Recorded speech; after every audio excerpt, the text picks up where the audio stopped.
ஆண்டவரும் இரட்சகருமாகிய இயேசு கிறிஸ்து இனிய நாமத்தில் உங்கள் யாவருக்கும் அன்பின் வாழ்த்துக்களை தெரிவித்துக் கொள்கிறேன். இந்த பரிசுத்தமான ஓய்வு நாள், இந்த புதிய நாள் புதிய நம்பிக்கை தின தியானத்தின் மூலமாய் உங்களை சந்திப்பதில் நான் மிகுந்த மகிழ்ச்சி அடைகிறேன். அல்லேலூயா.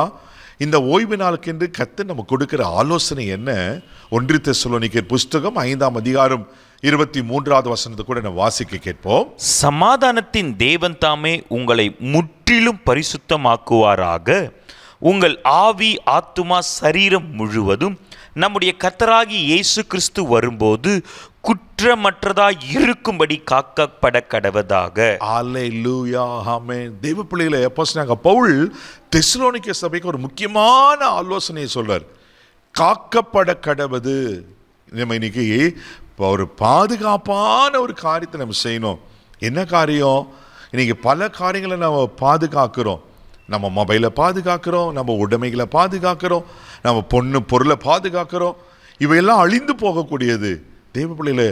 ஆனால் பவுல் சொல்லுகிற ஆலோசனை என்னன்னா, உங்களுக்காக வாசிக்கிற சமாதானத்தின் தேவன் தாமே உங்களை முற்றிலும் பரிசுத்தமாக்குவாராக.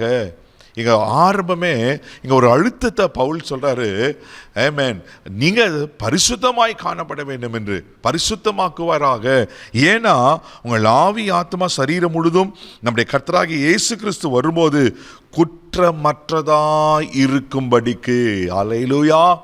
இயேசு சீக்கிரம் வரப்போகிறார். அவருக்காக நம்ம எல்லாரும் காத்திருக்கிறோம். ஏன் ஊழியம், ஏன் சபை, ஏன் ஆண்டவரை ஏற்றுக்கொள்ள வேண்டும், ஏன் ரட்சிக்கப்பட வேண்டும், ஏன் பரிசுத்தமாய் வாழ வேண்டும், இது எல்லாத்துக்கும் ஒட்டுமொத்த காரணத்தை பார்த்தனா இயேசு வரப்போகிறார். நான் போய் உங்களுக்காக ஒரு வாசஸ்தலத்தை ஆயத்த பண்ணின பின்பு நான் வந்து உங்களை என்னிடத்தில் சேர்த்துக் கொள்வேன் என்ற வாக்கு பண்ணியிருக்கிறார். அவர் வாக்கு தத்துவத்தில் உண்மையில் கர்த்தர். தேவ பிள்ளைகளே, அவர் வரும்போது என்னெல்லாம் நடக்கும்? வேதத்தில் நிறைய அடையாளங்கள் சொல்லப்பட்டிருக்கு. அதெல்லாம் இப்போ நிறைவேறி கொண்டிருக்கிறது. ஒன்று தெரியுங்களா? ஆண்டவர் வருகைக்கு இவருடைய காலங்கள் தான் இந்த காலங்கள். அவர் வருகைக்கான வெகு சீக்கிரத்தில் வாழ்ந்து கொண்டிருக்கிறோம். ஆமென். அவர் வரும்போது நீங்களும் நானும் குற்றமற்றவர்களாய் காணப்பட வேண்டும். யாரு ஒரு குற்றவாளி கூண்டில் நீப்ப வைப்பாங்க.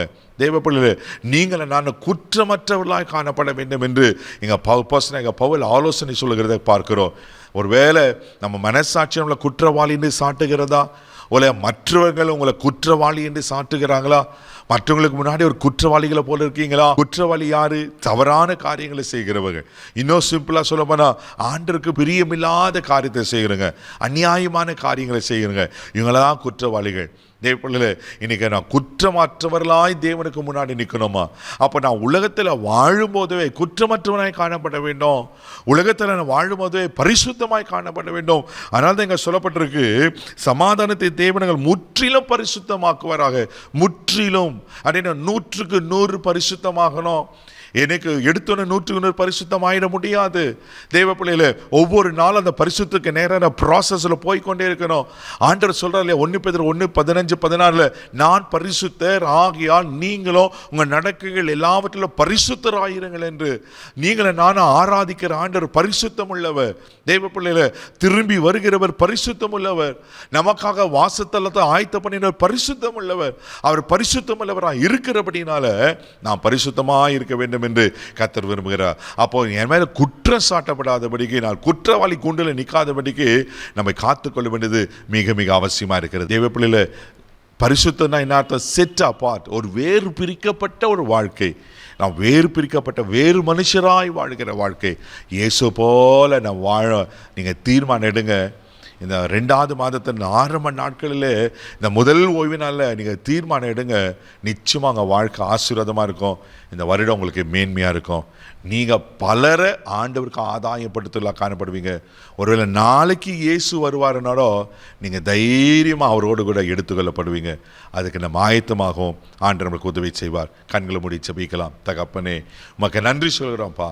ஆண்டவரே, நீங்கள் சகல பரிசுத்தவான்களோடு வரும்போது நாங்கள் உங்களுக்கு முன்னாடி குற்றமற்றவர்களாய், ஆண்டவரே பரிசுத்தம் உள்ளவர்களாய் காணப்பட எங்களுக்கு உதவி செய்யும். ஒருவேளை இப்போ எங்கள் வாழ்க்கையில் என்ன குற்றங்கள் இருக்கோ ஆண்டவரே, தயவாய் மன்னிக்கும்படியா இயேசு கிறிஸ்துவின் ரத்த சகல பாவங்களை நீக்கி கழுவி சுத்திகரிக்கும் சொன்ன போல உங்கள் சுத்திகரிக்க வல்லமை வெளிப்படட்டும்.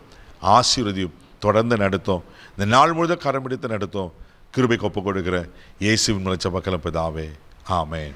குற்றமற்றவர்களாக இருங்க. ஆண்டவர் உங்களை ஆசீர்வதிப்பார். God bless you.